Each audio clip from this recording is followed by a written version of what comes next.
मेरे से प्रश्न करने के पहले 1993 से लेकर 2005 तक के सिवान के इतिहास के पन्नों को पलट के पढ़ लीजिए। आज में क्या भूल गया क्या सिवान का जनता? थाना किसके कब्जे में रहता था? अपराधियों के कब्जे में रहता था, गुंडे बैठे रहते थे। सिवान में स्वास्थ्य मंत्री मंगल पांडे पत्रकार पर भड़के, सवाल पूछने पर दी तीखी प्रतिक्रिया।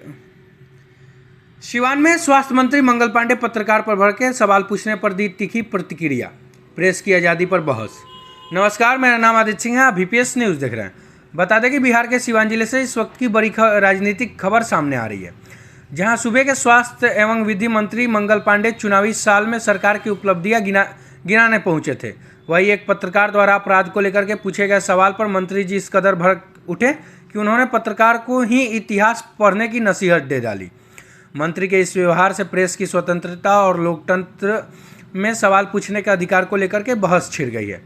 मंगलवार को सिवान में आयोजित एक प्रेस वार्ता के दौरान मंत्री मंगल पांडे ने बिहार सरकार की स्वास्थ्य योजनाओं और विकास कार्यों को लेकर के अपनी बात रखी। वे अपने उपलब्धियां गिना रहे थे, तभी एक स्थानीय पत्रकार ने राज्य में बढ़ते हुए अपराध, खासकर सिवान और आसपास के इलाकों की कानून व्यवस्था को लेकर के सवाल पूछ लिया।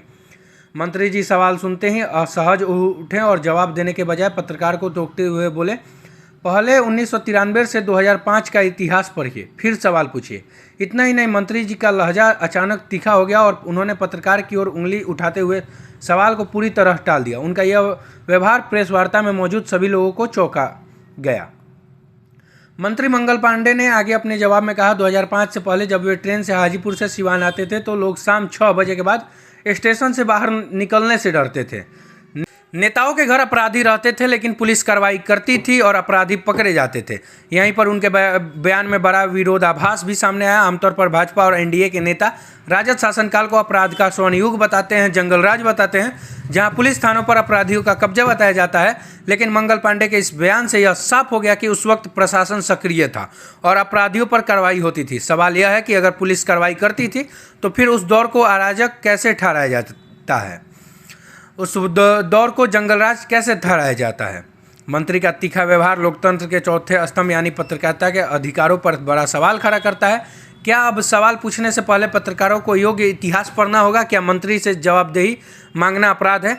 मौके पर मौजूद अन्य पत्रकारों ने भी मंत्री जी के रवैये की आलोचना की। उनका कहना है कि यदि एक लोकतांत्रिक सरकार में मंत्री पत्रकारों से ऐसे पेश आएंगे तो लोकतंत्र की जड़ें कमज़ोर होंगी। यह भी उल्लेखनीय है, कुछ ही दिन पहले मंत्री जी के गृह प्रखंड से महज 25 किलोमीटर की दूरी पर 3 लोगों को सरेआम तलवार से दौड़ा कर काट डाला गया। ऐसे में जब एक पत्रकार ने बढ़ते अपराध को लेकर के सवाल पूछा तो उस पर मंत्री जी की प्रतिक्रिया से यह स्पष्ट हो जाता है कि सरकार इस विषय पर असहज है। प्रेस वार्ता का उद्देश्य सरकार की योजनाएं और विकास कार्यों को उजागर करना था, लेकिन सवाल सुनते हैं जिस तरह मंत्री भर के, उससे यह संदेश गया कि सरकार आलोचना या असहज सवालों के लिए तैयार नहीं है। सिवान में मंत्री मंगल पांडे का पत्रकार पर इस तरह से भड़कना केवल एक व्यक्तिगत प्रतिक्रिया नहीं, बल्कि यह उस सोच को दर्शाता है जो लोकतंत्र में असहज सवालों से बचने की प्रवृत्ति को दर्शाती है। सवाल उठाना पत्रकार का अधिकार है, न कि अपराध। और अगर मंत्री खुद विधि मंत्री हैं तो उन्हें प्रेस की स्वतंत्रता और सवाल पूछने के अधिकार को सबसे पहले समझना और सम्मान देना चाहिए। लोकतंत्र में संवाद, आलोचना ही विकास का आधार होते हैं। यदि सवालों को धमकी, तिलमिलाहट और इतिहास की चादर से ढकने की कोशिश की जाएगी तो जनता के प्रति सरकार की जवाबदेही को कमज़ोर करेगा। फिर से एक बार बता दें, सिवान में स्वास्थ्य मंत्री मंगल पांडे पत्रकार पर सवाल पूछने से भड़के, सवाल पूछने पर उन्होंने तीखी प्रतिक्रिया दी। प्रेस की आज़ादी पर बहस। धन्यवाद। मेरा नाम आदित्य सिंह है, आप VPS न्यूज़ देख रहे थे।